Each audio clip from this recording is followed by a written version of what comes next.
राधे राधे दोस्तों and welcome back to my channel Purnima Keshav blog.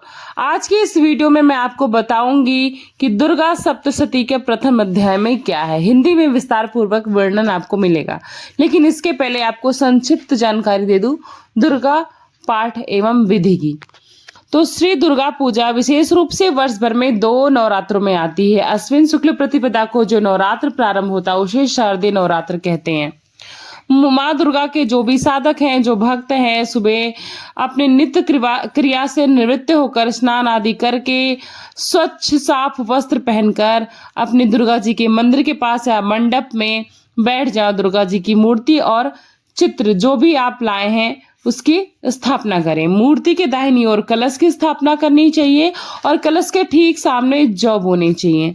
मंडप के पूर्व कोण में दीपक की स्थापना करें। गणपति की पूजा से आरंभ करके सभी देवी देवताओं की पूजा के बाद माता जगदम्बा की पूजा करें। भस्म, चंदन, रोली आदि का टीका मस्तक पर लगाकर पूजन आरंभ करें।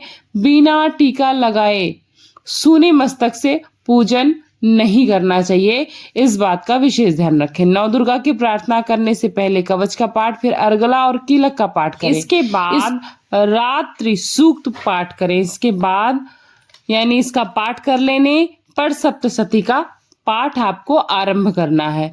दुर्गा सप्तशती का पाठ जो है वो आपको कितने भागों में कैसे कैसे करना है मैंने विस्तार पूर्वक आप सभी को बता दिया है। तो आज की इस वीडियो में मैं आप सभी को हिंदी में विस्तार पूर्वक पहला अध्याय बताऊंगी। तो चलिए शुरू करते हैं। पहला अध्याय भगवती की महिमा एवं मधुकैटभ के वध के बारे में है। महर्षि मार्कंडेय जी बोले कि भगवान सूर्य के पुत्र सावर्ण की उत्पत्ति की कथा मैं आपको विस्तार से कहता हूँ, आप ध्यान से सुनिए। सूर्य की स्त्री छाया से उत्पन्न सावर्ण जग जननी महामाया की कृपा से जैसे जैसे मनवंतर के अधिपति बने वह वशिष्ठ कथा सुनिए। प्राचीन काल में स्वारोचिष मनवंतर के चैत्रवंशी राजा सुरथ समस्त पृथ्वी के चक्रवर्ती राजा हुए। वे प्रजा का अपने पुत्रों की भांति पालन करते थे। यवन राजाओं से राजा सुरथ की शत्रुता हो गई। दुष्ट दलन राजा सुरथ से उनका भयंकर युद्ध हुआ और थोड़ी सेना होने के कारण यवन राजाओं ने हरा दिया। तदंतर राजा अपने नगर में आकर राज्य करने लगे तो सूरत को भी अन्य शत्रुओं ने राजा सूरत पर चढ़ाई कर दी और नगरी में भी दुराचारी मंत्रियों ने राजा का कोष, सैन्य तथा समस्त वस्तुएं छीन लिया। तब राजा हार कर अकेला ही घोड़े पर सवार होकर शिकार खेलने के बहाने घोर जंगल में चले गए। वहां उन्होंने महर्षि मेधा का सुंदर आश्रम देखा जो अहिंसक सिंह आदि पशुओं तथा शिष्यों और मुनियों से सुशोभित था। वहां बैठे महर्षि मेधा को राजा सूरत ने नमस्कार किया और मुनि से उचित सत्कार पाकर उसी आश्रम में रहने लगे। कुछ काल के बाद फिर वह अपने राज्य तथा प्रजा की चिंता से विचार करने लगा कि जिस राज्य को मेरे पूर्वज ने भली भांति चलाया और प्रजा का पालन किया वह आज मुझसे दूर चला गया है। दुष्ट मंत्री राज्य का पालन धर्म नीति के अनुसार कर रहे होंगे या नहीं कर रहे होंगे और मेरा मुख्य हाथी भी दुश्मनों के वश में हो जाने से क्या क्या कष्ट भोगता होगा। जो आज्ञाकारी नौकर नित्य प्रसन्नता से धन और भोजन प्राप्त करते थे अब उन दुष्ट राजाओं के आश्रय में रहकर कष्ट पाते होंगे। मंत्री राज्य के धन को कुमार्ग में व्यर्थ ही अपव्यय करते होंगे। जो धन मेरे पूर्वजों ने बड़े कष्ट से संग्रह किया था वो तो नष्ट हो गया। इस प्रकार वह राजा राज्य की सभी बातों की चिंता करने लगा। कुछ समय पश्चात आश्रम के समीप एक वैश्य को आते देखा तो राजा ने उससे पूछा कि अरे भाई, तुम कौन हो और यहाँ क्यों आए हो? तुम्हारा मलिन मुख शोकयुक्त क्यों दिखाई पड़ता है? इस प्रकार राजा सूरत की बातों को सुनकर उस समाधि नाम के वैश्य ने राजा सूरत से कहा कि हे राजन, मैं समाधि नाम का एक वैश्य हूँ। मेरा जन्म धनवान कुल में हुआ था। मेरे दुष्ट स्त्री एवं पुत्र जो थे उन्होंने धन के लोभ से मेरा सब कुछ छीन कर मुझे घर से निकाल दिया है और अब मैं स्त्री पुत्र से रहित हूं। अब अकेला दुखी होकर इस वन में ही आया हूं मैं। मुझे अपनी स्त्री और बंधुओं का कुछ नहीं पता। मैं यहाँ रहने के कारण अपनी स्त्री, पुत्र और स्वजनों की परिस्थिति को भी नहीं जानता कि वो इस समय किस स्थान पर हैं। वो सुखी हैं या दुखी हैं, और मैं ये भी नहीं जानता कि मेरे पुत्र जो हैं वो सदाचारी हैं या फिर व्यभिचारी। राजा बोले, जिन स्त्री पुत्र आदि ने तेरी धन संपत्ति को छीन लिया है, फिर उन्हीं के स्नेह में तेरा मन इतना क्यों उदास है, क्यों जाता है उनकी तरफ? वैश्य बोला, आपने मेरे विषय में जो बातें कही वो वास्तव में सत्य हैं, परंतु मैं क्या करूं? चित्त में कठोरता उत्पन्न ही नहीं होती है। जिन पुत्र आदि ने धन के लोभ में आकर मुझे घर से निकाल दिया है, मेरा चित्र फिर भी उन्हीं में आसक्त होता है। मैं क्या करूं? इन स्वजनों से निर्मोही होने पर भी मेरे मन में उनके प्रति प्रेम है। मार्कंडेय ऋषि बोले, हे द्विजशेष। तत्पश्चात राजा सूरत और समाधि वैश्य दोनों मिलकर मेधा मुनि के समीप जाकर प्रणाम करके बैठ गए और मेधा ऋषि से कथा प्रसंग करने लगे। राजा बोले, हे भगवान, मैं आपसे एक बात पूछना चाहता हूँ, आप कृपा करके हमें बताएं। हे महाराज, मेरा मन वश में नहीं है। मुझे बहुत दुख है कि जो गए हुए राज तथा सभी पुत्र बांधवों से मेरी ममता मुझे अभी तक छोड़ क्यों नहीं रही, मुझ में अभी तक क्यों बनी है। हे मुनिश्रेष्ठ, यह जानते हुए भी कि मेरा स्नेह उनसे अज्ञानियों की भांति विशेष बढ़ता जा रहा है और समाधि वैश्य को भी इनके स्त्री पुत्र आदि ने त्याग दिया है, इनको भी घर से बाहर निकाल दिया है, या भी उनमें ही अत्यंत आसक्त रहता है। इसी तरह हम दोनों बहुत दुखी हैं। हे महाभाग, उनके दोषों को जानते हुए भी हमारा हृदय उनके प्रति ममता से आसक्त रहता है। इतना ज्ञान होते हुए भी ऐसी ममता क्यों है? हम दोनों अज्ञानियों की भांति मूर्खता क्यों उत्पन्न कर रहे हैं? महर्षि मेधा ने कहा कि समस्त जंतुओं को जानने योग्य ज्ञान होता है। हे महाभाग, सभी प्राणी पृथक पृथक होते हैं। कोई दिन में नहीं दिखते तो कोई रात्रि में नहीं देखते, और कोई दिन रात्रि में समान दृष्टि से देखते हैं। पुरुष ज्ञान युक्त है, वह सत्य, इसमें संदेह नहीं है। केवल इनमें ही नहीं, सभी पशु पक्षी मृगादि में भी मनुष्य की भांति ज्ञान होता है। वह स्थूल ज्ञान है। जैसे मनुष्यों में आहार आदि की इच्छा उत्पन्न होती है, वैसे ही पशु पक्षियों में आहार, विहार, निद्रा और मैथुन इत्यादि की इच्छा उत्पन्न होती है। ज्ञान होने पर भी पक्षियों को तो देखो, भूखे होने पर भी ममतावश अपने बच्चों को चोंच में स्नेह से चुगाकर प्रसन्न होते हैं।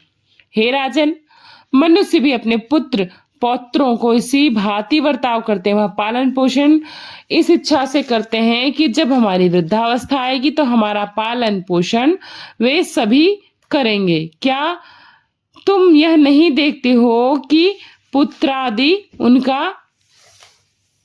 भरण पोषण ना करें तो भी माता पिता तो करते ही हैं, क्योंकि विश्व की स्थिति को रखने वाली महामाया के प्रभाव से वो माल के गड्ढे में डाल दिए गए हैं। इस प्रकार कोई आश्चर्य नहीं है, क्योंकि यह भगवान विष्णु की योग निद्रा है, जिसे संसार मोहित हो ही जाता है। यह भगवान की महामाया है। वह भगवती देवी बड़े बड़े ज्ञानियों के चित्त को जबरदस्ती खींचकर मोह में डाल देती हैं। इस देवी ने ही चराचर विश्व को उत्पन्न किया है, और यह देवी प्रसन्न होकर भक्तों को वरदान देती हैं, जिससे मुक्ति मिलती है। वही मुक्ति की परम हेतु सनातनी ब्रह्मा ज्ञान स्वरूपा विद्या है। हे राजा बोले, हे भगवान, आप जिसे महामाया करते हैं वो कौन सी देवी हैं? वो कैसे उत्पन्न हुई? इनका कार्य क्या है? उनका स्वभाव क्या है? उनका स्वरूप, उत्पत्ति आदि के विषय में मैं सुनना चाहता हूँ, सो आप वृतांत मुझे सुनाइए। ऋषि ने कहा कि वह देवी नित्य हैं और चराचर में व्याप्त हैं, तथापि उनकी उत्पत्ति अनेक भांति से, तथा उस कथा को तुम मुझसे सुनो। यह भगवती देवताओं के कार्य सिद्ध करने के लिए उत्पन्न हुई हैं और अजन्म होकर भी उत्पन्ना कहलाती हैं। जब विष्णु विश्व को त्याग अनंत जल में जल करके योग निद्रा में शेष शैया पर शासन कर रहे थे, तब उस समय विख्यात मधु और कैटभ नाम के दो घोर असुर भगवान विष्णु के कान की मैल से पैदा होकर ब्रह्मा जी को मारने को तैयार हुए। ब्रह्मा जी विष्णु भगवान से नाभि कमल में स्थित थे। उन भयंकर असुरों को मारने को आते देख भगवान विष्णु को सोता देख ब्रह्मा जी योग निद्रा की प्रश्नतार्थ एकाग्र मन होकर स्तुति करने लगे, जिससे कि विष्णु जी के नेत्रों से भगवती योग माया का अपना प्रभाव हटा लें और जाग जाएं। वह योग माया विश्वेश्वरी जगत माता स्थिति एवं संहार करने वाली भगवान विष्णु की अतुल तेज वाली निद्रा स्वरूपा अनुपम शक्ति है। ब्रह्मा जी बोले, हे महामाये, तुम स्वाहा हो, तुम स्वधा हो, तुम इंद्र को यज्ञ का हिस्सा पहुंचाने वाली हो, अमृत भी तुम हो, अक्षरों में स्वर तुम ही हो, नित्य आदि मात्रा यानी कि व्यंजन भी तुम ही हो। हे देवी, तुम संध्या सावित्री संसार की जननी हो।